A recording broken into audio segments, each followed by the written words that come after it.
ప్రాచీన శాస్త్రీయ అత్యాధునిక వైద్య విధానాలను వినూత్నంగా ఒకే గొడుగు కింద అందుబాటులోకి తీసుకొచ్చింది మెడి9 ఇంటిగ్రేటెడ్ మెడికల్ సిస్టమ్. అర్హులైన ప్రతి పేదవాడికి ఇందిరమ్మ ఇళ్లను మంజూరు చేయాలనేది రేవంత్ సర్కార్ లక్ష్యంగా పెట్టుకుంది. దీనిలో భాగంగానే 6 గ్యారంటీల్లో ఇందిరమ్మ ఇంటి పథకానికి ఎక్కువ ప్రాధాన్యతనిచ్చింది.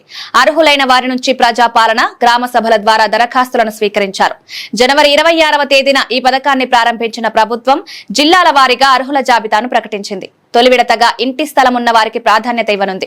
తెలంగాణలో ఇటీవల ఎమ్మెల్సీ ఎన్నికల కోడ్ అమల్లో ఉన్న సంగతి తెలిసిందే. ఈ కోడ్ అమలయ్యే నాటికి ఇళ్ల మంజూరు పత్రాలు అందుకున్న వారు దాదాపు 71,480 మంది ఉన్నారు. ఇల్లు నిర్మించుకునేందుకు అధికారులు అనుమతులు మంజూరు చేశారు. వీటిలో 700 మంది ఇళ్ల నిర్మాణం కూడా చేపట్టారు. వీరికి ఆయా గ్రామ కార్యదర్శుల ఆధ్వర్యంలో పరిశీలన పూర్తయింది. ఇళ్ల నిర్మాణాలకు జియో ఫెన్సింగ్ కూడా పూర్తి చేశారు. గ్రామ కార్యదర్శుల యాప్ లో ఆ ప్రాంతంలో ముగ్గు పోసుకున్న ఫోటోలు, అక్షాంశ రేఖాంశాల ఆధారంగా ఆ లబ్ధిదారుల వివరాలను యాప్ లో పొందుపరిచారు.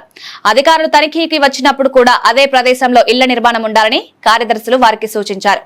లేదంటే ఇందిరమ్మ ఇళ్లకు సంబంధించి డబ్బులు అకౌంట్ లో జమ కావన్నారు. ప్లేస్ మారిందంటే జియో ఫెన్సింగ్ ఆధారంగా గుర్తిస్తారు. దీంతో వారిని అనర్హుల జాబితాలో చేర్చే అవకాశం ఉంది. అందుకే తొలి విడతలో ఇందిరమ్మ ఇంటికి సంబంధించి డబ్బులు జమ కావాలంటే తొలుత ముగ్గు పోసిన ప్రదేశంలోనే ఇళ్ల నిర్మాణం పూర్తి చేయాలని అధికారులు తెలిపారు. ఇప్పటికే ఇళ్ల నిర్మాణం ప్రారంభించిన 700 మంది లబ్ధిదారులతో పాటు మెజారిటీ లబ్ధిదారులు కూడా ఈ వారంలో నిర్మాణాలు మొదలుపెట్టనున్నారు. బేస్మెంట్ పూర్తి చేసిన వారికి వారి అకౌంట్లలోకి తొలి విడతగా మార్చి 15 నాటికి ₹1,00,000 చొప్పున జమ చేయాలనేది ప్రభుత్వం నిర్ణయించింది. దీనికి మొత్తం 715 కోట్ల రూపాయలు ఖర్చు కానుంది. వీటిని సిద్ధం చేసి గృహ నిర్మాణ శాఖకు అందించనుంది. ఇక కేంద్ర ప్రభుత్వం అమలు చేస్తున్న ప్రధానమంత్రి ఆవాస్ యోజన పథకంలో భాగంగా తెలంగాణ నుంచి మొదటి విడత కింద మొత్తం 25,000 ఇళ్లు మంజూరయ్యాయి. వీటికి కేంద్ర ప్రభుత్వం 375 కోట్ల రూపాయలను ఆర్థిక సాయం చేయనుంది. మార్చి చివరి నాటికి ఈ నిధుల ఖర్చు చేయాల్సి ఉంది. ఇక ఇందిరమ్మ ఇంటిని నిర్మించే వారికి 5 లక్షల రూపాయల విడతల వారీగా అకౌంట్లో జమ చేయనున్నారు.